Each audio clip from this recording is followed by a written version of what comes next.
Bonsoir à tous, merci de m'avoir accueilli, de m'avoir invité. Donc moi je suis Éric Dourier, je suis pharmacien officinal actuellement, avec un parcours, puisque notre ami nous en a parlé tout à l'heure, un doctorat en sciences en plus de mon parcours pharmaceutique et ancien interne des hôpitaux.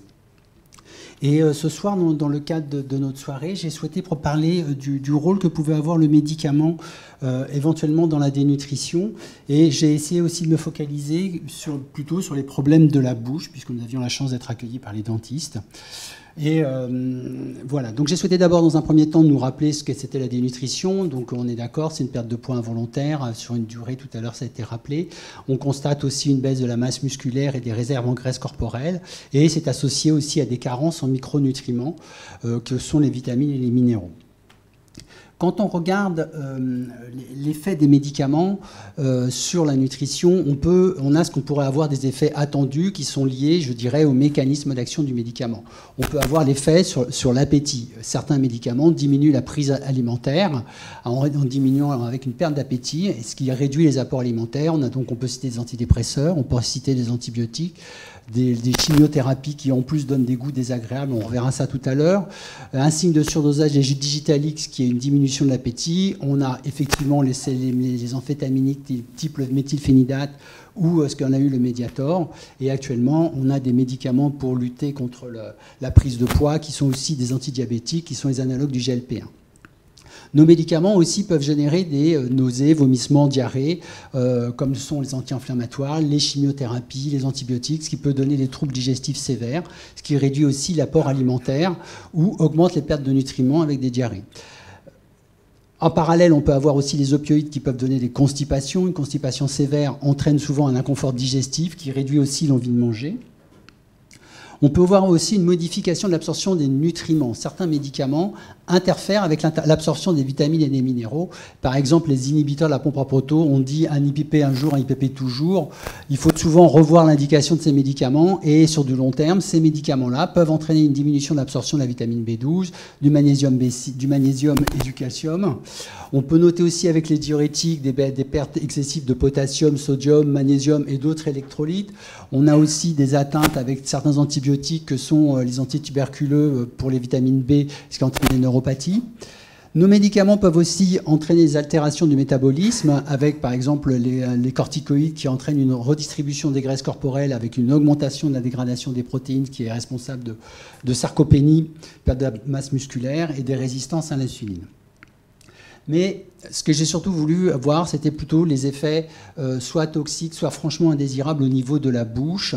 Et donc, dans cette publication qui était faite par Montpellier, sur les 24 millions d'effets indésirables médicamenteux déclarés dans la base de données internationale de pharmacovigilance, 4% concernent la cavité buccale avec des troubles des tissus mous buccaux, des pathologies de la langue, des troubles des glandes salivaires, des troubles dentaires et gingivaux. Et 21% de ces troubles surviennent chez des personnes de plus de 65 ans, ce qui est assez logique dans la mesure où ces patients ont souvent beaucoup de médicaments. Parmi les médicaments qu'on retrouve, ce n'est pas forcément des médicaments exceptionnels. On va retrouver des médicaments qui sont donnés en chronique. Ici, on a des anti-rhumatismaux, Lumira, on en a un autre. On peut retrouver des vaccins, mais ça, c'est probablement lié aussi au fait qu'ils ont été très surveillés. On a l'ibuprofène, on retrouve aussi du méthotrexate, qui est un anti-rhumatismal. On va retrouver des antibiotiques que vous pouvez prescrire, amoxicilline. On a des médicaments des gens atteints de problèmes de BPCO ou d'asthme. On va retrouver d'autres antibiotiques, de la prégabaline, de la clozapine. Donc on a un certain nombre de produits qui peuvent intervenir. Et ce que j'ai voulu dans un premier temps, c'est voir ceux qui étaient vraiment des lésions buccales d'origine médicamenteuse. Je vous ai mis la référence en haut. Et on peut noter, par exemple, je vous ai mis des figures parce qu'on est dentiste et je voulais rester dans l'ambiance précédente, des accroissements gingivaux. Ici, on peut citer la phénitoïne qui est un antiépileptique, mais surtout chez des traitements chroniques de nos patients contre la tension, qui sont les inhibiteurs calciques. Ça peut aller jusqu'à 80% avec la nifedipine. On a aussi d'autres antibiotiques, un anti-goutte, l'allopurinol. On retrouve aussi des médicaments anticancéreux et des immunosuppresseurs. Vous allez avoir beaucoup de listes. L'objectif n'est pas de les retenir, mais surtout de voir qu'il faut vraiment, quand un patient a un médicament, ou un souci de dénutrition, se poser si la question de savoir si le médicament n'est pas impliqué dedans. On peut avoir des réactions lichinoïdes qui vont entraîner une surveillance parce que ça peut apparemment dégénérer. Et on va de nouveau retrouver des antihypertenseurs, des bêta-bloquants, des antidiabétiques. On va retrouver encore l'allopurinol et beaucoup de médicaments inhibiteurs en oncologie, utilisés en oncologie. On va aussi avoir des pigmentations muqueuses. Bon, ça régresse spontanément. Ce n'est pas les plus graves. On retrouve l'hydroxychloroquine qui a bien occupé nos années Covid. Les tétracyclines qui peuvent aussi donner des colorations dentaires. Et on retrouve aussi des chimiothérapies et un certain nombre de médicaments. Et là, je renote aussi effectivement la chlorhexidine qui peut avoir la mauvaise habitude aussi de colorer les dents et la bouche. On peut avoir ce qui avait été évoqué tout à l'heure par M. Baudot, des xérostomies. Beaucoup de médicaments peuvent donner ça. On retrouve donc tous ceux qui vont avoir un effet anticholinergique. Et ça, c'est très important de vérifier la charge anticholinergique de nos patients parce que ça va vraiment assécher les muqueuses. Donc on va avoir les antidépresseurs et les IRSS que sont la paroxétine, la fluoxétine et la duloxétine qui sont fréquemment donnés chez des patients qui sont âgés. On peut aussi citer les antihistaminiques, la première génération, qui sont des anticholinergiques. Et on en retrouve de nouveau aussi des médicaments donnés en chronique chez nos patients âgés, que sont les antihypertenseurs. On a les antiparkinsoniens aussi, les bronchodilatateurs et les IPP, qui sont vraiment partout. Cette xérostomie, pardon, excusez-moi, j'étais un peu vite. Cette xérostomie, j'ai repris cette diapositive par le professeur Verdoux qui la met à libre disposition. Donc on est bien d'accord, une xérostomie faible production de salive, ce qui peut entraîner aussi des complications dentaires, comme l'a évoqué tout à l'heure notre confrère, avec des caries, gingivite, troubles de la déglutition, la dénutrition qui est le sujet de notre soirée, et donc une altération de la qualité de vie des patients.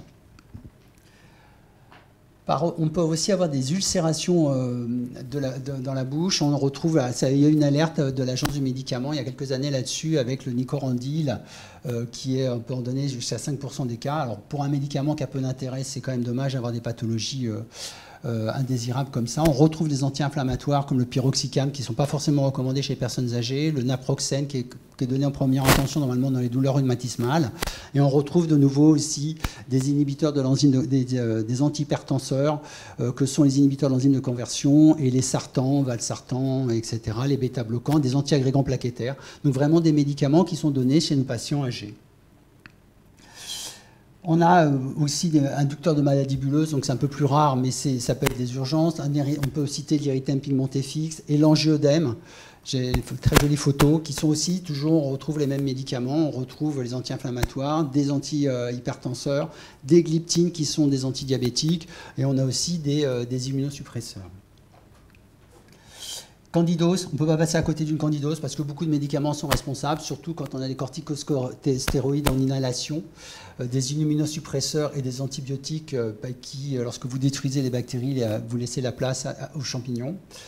Vous devez souvent voir en consultation aussi des visites préalables avant l'introduction des biphosphonates, puisque ceux-ci peuvent être responsables d'ostéonécrose de la mâchoire. Voilà ce qu'on peut citer aussi comme effet indésirable. On a d'autres types. On va avoir les syndromes de la bouche en feu qu'on retrouve toujours avec des inhibiteurs de l'enzyme de conversion, des antidépresseurs qui sont aussi couramment utilisés chez nos patients, avec cette sensation de brûlure buccale intense qui touche souvent la langue, associée à une sécheresse buccale. On revoit aussi des mucites induites par les chimiothérapies. Donc j'ai retrouvé, je vous ai pas mis la liste complète parce que là on va avoir tout le catalogue de chimiothérapie de nos amis oncologues. Des dyschromies dentaires, on l'a évoqué tout à l'heure. Et pour finir, on a une jolie glossite migratrice qui a été évoquée tout à l'heure, mais là avec des antiogéniques, donc des médicaments anticancéreux. Mais on peut avoir aussi d'autres types de pathologies au niveau de la bouche. Et là, on a un premier exemple avec la clozapine qui peut entraîner ce qu'on appelle une hypersalurée, une hypersalivation. Donc cette hypersalivation peut être due à une diminution du réflexe de déglutition, ce qui va augmenter un stigmatisme pour le patient parce qu'il déborde un peu, et souvent une diminution de son observance et un risque de pneumopathie d'inhalation. Cet effet est dose dépendant et il est augmenté avec des médicaments qui vont, on va le revoir après, qui vont agir sur les réflexes musculaires et augmenter cette diminution de ce réflexe de déglutition. Donc dans ces troubles de la déglutition, on va avoir ceux qui sont par effet sédatif des benzodiazépines, donc nos patients qui ont du mal à dormir, qui sont souvent inondés de médicaments de Xanax, Lexomil, etc. Ont ces médicaments-là un effet mieux relaxant, donc peuvent entraîner donc, ces troubles de la déglutition. Alors les anesthésiques, ça nous concerne peut-être vous en art dentaire. On peut aussi avoir des effets liés à la stimulation de la production salivaire, donc c'est-à-dire que là, c'est pas la déglutition, donc on produit beaucoup plus et on va retrouver donc, des médicaments qui sont un peu moins prescrits, qui sont des anti-Alzheimer qu'on trouve donc fréquemment chez nos patients âgés. Et on peut avoir aussi des médicaments qui ont des mécanismes complexes. Et donc on retrouve donc la clozapine, ça va jusqu'à quand même un tiers des patients. La risperidone, risperdal, on peut l'avoir aussi sur nos patients qui ont des troubles du sommeil, du zyprexa, l'olanzapine. Et donc les différents mécanismes sont proposés. Et on a aussi d'autres médicaments qui sont cités. Cependant, ce n'est pas le plus important que j'ai trouvé pour ce soir. Le plus important, c'était le fait qu'on a quelque chose que des fois les patients, qu'on ne mesure pas, pour lequel on ne questionne pas le patient, c'est l'influence des médicaments sur le goût et l'odorat. Dans cet article de 2018, l'autrice rappelait qu'entre en 1950 et 2013, plus de 1300 nouveaux médicaments ont été approuvés. Et dans ces 1300 médicaments, plus de 350 peuvent entraîner des plaintes de goût désagréables pour les patients et 70 peuvent affecter l'odorat et ça correspond à 50% des 100 médicaments les plus vendus aux États-Unis. Parmi ceux-ci, on a encore la belle liste, on retrouve de nouveau des antibiotiques qu'on peut prescrire, on retrouve de l'aspirine, on retrouve encore des médicaments qui vont agir sur la tension artérielle, des bêta-bloquants, des statines, on va retrouver ici une sulfanide, on va retrouver du lévothyrox, un IPP, un oméprazole. Donc vous voyez clonazepam, diazépam, zolpidem, le Stilnox. Je suis un peu surpris de ne pas voir la zopiclone, alors peut-être qu'il n'y en a pas aux États-Unis, qui peuvent entraîner ce genre de choses, de troubles du goût. Le même travail a été effectué aussi en Italie, dans un travail en 2011, qui a recherché, donc sur leur base italienne, ils ont cherché 52 166 effets indésirables des crises. On a trouvé 182 qui étaient liés au problème du goût et de l'odeur chez les patients. Et on retrouve de nouveau des antibiotiques. Alors à noter la terbinafine, qui est vraiment notée comme étant le plus fort au niveau des altérations du goût. On retrouve de nouveau nos antihypertenseurs, des antibiotiques, des statines et un corticoïde qui est souvent une inhalation. Alors, ce qui est dans ces effets de problème de goût et d'atteinte du goût, ce que l'on constate, c'est que c'est augmenté chez les personnes. Ces troubles-là sont augmentés chez les personnes âgées. Et il a été noté, si vous voulez, que les seuils de détection du goût chez ces personnes âgées, quand ils prennent plus de 3 médicaments, étaient 5,4 fois plus élevés que ceux qui n'en prennent pas. C'est-à-dire qu'ils ne ressentent plus rien au niveau du goût. Et c'est ce qui donne leur impression, si vous voulez, que l'alimentation n'est plus aussi bonne qu'avant. Et peut-être aussi pour ça que ça râle en EHPAD sur la qualité de l'alimentation. En cause, donc les interactions, la polymédication fréquente. Alors, de nombreux mécanismes. Le tout, c'est qu'il est impossible de définir quel est le mécanisme réellement en cause, parce que quand ils recherchent, ils s'aperçoivent, par exemple, qu'il y a au maximum, il y a 175 mécanismes possibles. Et par exemple, l'amiodarone, qui est un médicament utilisé dans les troubles cardiaques, a 7 cibles possibles, intervient sur 10 enzymes, joue sur un transporteur et a 20 biointeractions. Donc, il n'est pas possible de savoir quel est le mécanisme qui est en cause dans ces problèmes d'altération du goût et de l'odorat chez nos patients. Il faut savoir qu'aux États-Unis, en 2002, sur 200 000 visites en ORL, j'ai le chiffre, excusez-moi, je vais le retrouver tout de suite. 22% des troubles du goût étaient liés aux médicaments et chez les patients âgés, les problèmes de dysgeusie ou d'agueusie, c'était 11% des cas. Donc ce n'est pas quelque chose d'anodin, ce côté désagréable au niveau de la bouche. Dans ce travail-là, de l'année dernière, les auteurs ont même ont repris une base américaine de 2011 à 2021. Ils ont détecté les effets indésirables liés au goût Et ils ont classé, donc ils ont cherché dans la base PubMed avec les mots ici, anosmie, hyposmie, tests olfactifs anormaux, troubles olfactifs, hallucination olfactive, parosmie, agueusie. Et ils ont classé les médicaments en fonction. Donc ils avaient du temps apparemment pour faire ça. Et on retrouve de nouveau des médicaments, celui-là dans les cancéreux, voilà, le sutin anticancéreux. Ils ont des traitements à base de zinc, si vous voulez. Quand vous donnez des pulvérisations à base de zinc, manifestement, c'est un élément aussi qui perturbe énormément le goût. On retrouve des antibiotiques, on retrouve des médicaments de la sclérose en plaques, on retrouve des antirhumatismaux, et donc ils ont classé en fonction des pathologies ou des troubles recherchés les 10 médicaments à chaque fois. Bon, on ne va pas les apprendre par cœur ce soir, je laisserai les diapos. Ce qui est important aussi, c'est de regarder, quand on regarde, si vous voulez, dans ces altérations du goût d'origine médicamenteuse, quelle est la fréquence qu'on peut retrouver, si vous voulez, dans les RCP. Et par exemple, dans le cadre du captopril, les inhibiteurs de convention, on est sur une incidence à 20%. C'est-à-dire jusqu'à un patient sur 5 peuvent avoir des troubles du goût. Et on a, par exemple, pour les inhibiteurs calciques antihypertenseurs, on va à 9%. La S-zopiclone, qui est un somnifère récent, ça va jusqu'à 66% de troubles du goût liés à ce médicament. Donc vous voyez, on a une deuxième partie sur ce tableau. On va jusqu'à 9% sur des antidépresseurs.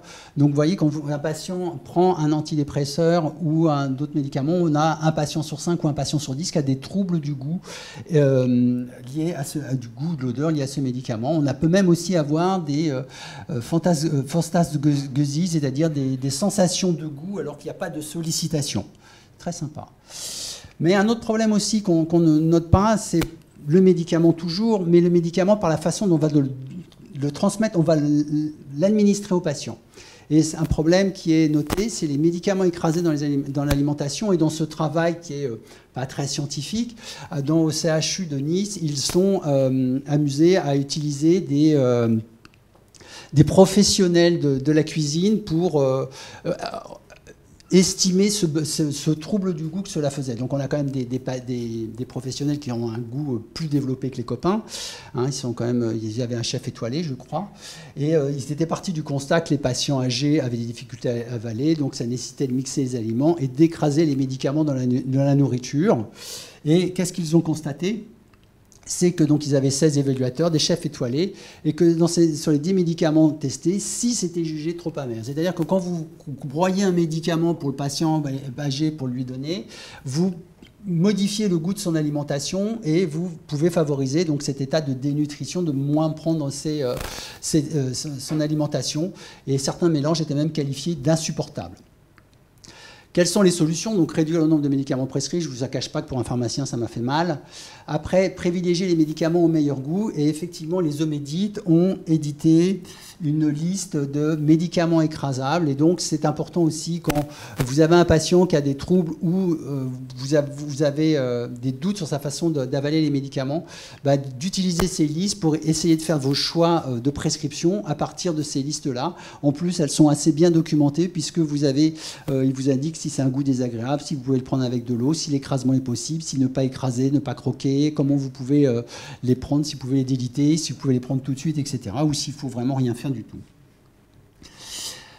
Il y a un autre problème aussi qui apparaît, c'est que cet écrasement des médicaments, qui est malgré tout dans les EHPAD, là où on a un travail à l'hôpital Corentin-Selton, on a un travail, c'est 15% des patients en SSR et 30% des patients en SLD. Donc c'est-à-dire que vous avez quand même quasiment jusqu'à un patient sur 3 dans lequel on va écraser les médicaments avec un risque d'altérer le goût du goût de l'alimentation du patient quand on lui met dans son alimentation. Et l'autre problème qui est important à noter, c'est que médecins, pharmaciens ne sont pas toujours informés, donc plutôt on va dire prescripteurs. Et vous voyez que dans les SLD, c'est même pas 15% des professionnels de santé qui sont avertis que le patient, et ici 20%, que le patient a une alimentation mixée dans laquelle on broie les médicaments. C'est-à-dire que ça va être fait de manière un peu sauvage. Et là, on est dans des structures surveillées, je dirais. Tout à l'heure, notre confrère nous a parlé qu'il y avait quand même 400 000 personnes dénutries en ville. Donc, qu'est-ce qui se passe? 400 000 personnes âgées, 10% de dénutries, c'est ce que vous avez dit tout à l'heure, je crois. Donc, qu'est-ce qui se passe pour eux, chez eux, alors qu'il n'y a pas de suivi, de surveillance? Ce travail a été retrouvé dans une autre étude qui est présentée ici, qui a été faite dans un CHU. Et la pratique du broyage chez le sujet âgé concerne une personne sur 3 et s'effectue dans 40% des cas sur des formes médicamenteuses non écrasables. Et bon, le reste n'a pas une grosse importance. Je vous ai mis la référence là si vous recherchez cette information. Quel est le risque pour le patient et qu'est-ce qui peut se passer? Le broyage, déjà, ça va diminuer une perte d'efficacité des médicaments. Par exemple, les médicaments gastrosensibles, comme les inhibiteurs à pompe à protons, qui ont besoin de dépasser l'estomac pour être fonctionnels, ne seront pas efficaces. Vous pouvez avoir des effets indésirables plus importants parce que les formes à libération prolongée sont détruites et le médicament va passer plus rapidement dans le sang du patient avec un risque de surdosage. Et on renote la dénaturation du goût. Il y a l'Omedit qui a rédigé une très belle fiche pour expliquer aux patients les risques que ça peut faire pour le patient. Donc on en reparle, le surdosage. L'irritation des muqueuses buccales ou gastriques pouvant aller jusqu'à l'ulcération, par exemple avec le Dulcolax, qui est un médicament contre la constipation. Le rivastigmine qui est contre l'Alzheimer, le Fosamax anti-osteoporose, des incompatibilités entre les médicaments entre eux quand il y a un broyage simultané et une perte d'efficacité de ces médicaments, soit par la perte de produits, parce qu'effectivement, quand vous diluez ça dans toute l'alimentation du patient, et s'il ne mange pas tout, donc il n'aura pas toute la quantité à avaler. Interaction médicaments liquides ou médicaments aliments, le rejet suite du patient aussi parce qu'il y a un goût désagréable. Il y a aussi un problème éthique qui est de donner un médicament à un patient qui refuse de le prendre en lui missant dans son alimentation. Altération du produit à la lumière. Et vous pouvez avoir aussi un autre problème, c'est une contamination croisée. Quand vous faites ça pour plusieurs patients et que vous ne changez pas votre pilon et vous ne prenez pas attention à nettoyer à chaque fois. Donc on rappelle aussi qu'il y a une diminution de la biodisponibilité pour les IPP et une augmentation pour d'autres médicaments. Mais aussi, ce risque, il y a un risque aussi pour les soignants, c'est-à-dire qu'on a le soignant qui fait ça de manière un peu sauvage, je dirais. On a un risque allergique, le produit il peut ne pas le supporter. Il y a un risque toxique pour les médicaments qui seraient type immunosuppresseurs, anticancéreux, un risque tératogène et aussi des risques de survenue de troubles musculo-squelettiques parce que certains médicaments à casser, c'est quand même pas très facile. Donc globalement, ce que je voulais dire dans cette présentation, c'est que le médicament peut être un facteur aggravant ou un acteur de la dénutrition, puisqu'on voit qu'il intervient à plusieurs niveaux, soit par son mécanisme d'action, soit c'est par ses effets indésirables, soit par la façon dont on le manipule. Ça entraîne aussi des modifications du goût et c'est important de questionner le patient sur cette modification du goût s'il ressent quelque chose, parce que c'est le goût, l'odorat c'est quelque chose de plaisir, comme le rappelait tout à l'heure notre confrère, c'est important d'avoir du plaisir dans ce qu'on fait. C'est important aussi qu'on communique entre les différents professionnels de santé pour qu'on soit au courant de ce qui se passe au lit du patient, réduire la polymédication. Et nous, au niveau des officinaux, on a la possibilité de faire un bilan partagé de médication à la recherche des problèmes et des effets indésirables et pour éventuellement faire des propositions d'amélioration pour la prise en charge du patient. Je vous remercie de votre attention.